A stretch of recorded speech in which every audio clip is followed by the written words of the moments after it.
Bien conduire, c'est bien se conduire, disait un slogan de la sécurité routière il y a quelques années.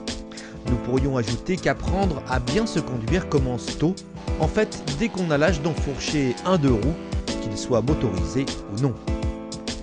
Dans le reportage qui va suivre, c'est la prise en main d'un deux roues motorisé que nous allons développer. Déjà abordé il y a quelques semaines lors d'une opération de la sécurité routière dans le cadre du PDASR, plan départemental de sécurité routière au parc Paul Mistral de Grenoble.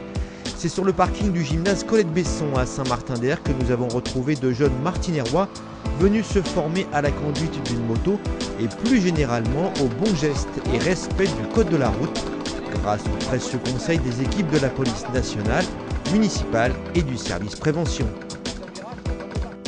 La première règle est de faire connaissance avec la machine, en apprendre le maniement, savoir regarder loin afin d'anticiper et surtout d'être attentif à la signalisation.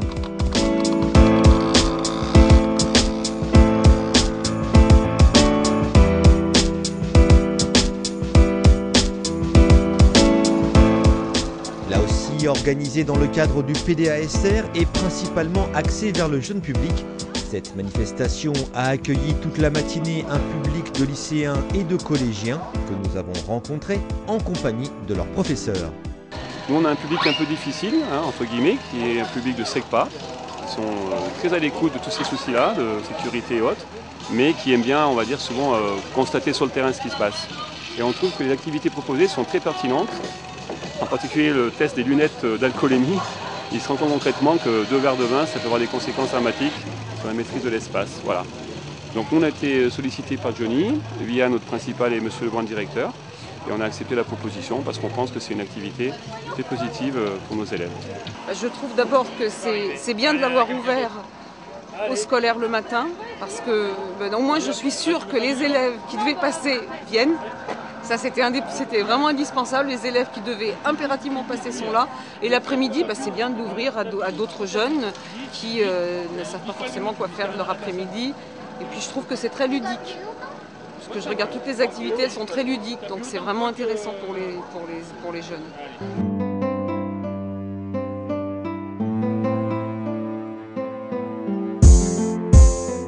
On a sollicité ici nous un groupe d'une vingtaine d'élèves, 2 classes de 3e SECPA, qui ont besoin de ce diplôme, enfin de cette attestation en particulier, pour préparer après leur BSR pour pouvoir conduire un scooter à l'âge de 16 ans.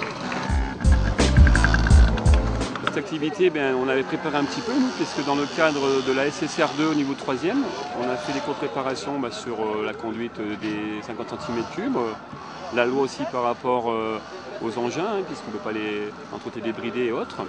Donc c'est une activité réparatoire qui avait comme support la SSR2. Là on vient en action sur le terrain, concrètement voir ce qui se passe, et on va rebondir en classe après, faire un peu le bilan de tout ça et voir concrètement ce qu'ils ont ressenti par rapport justement aux activités proposées.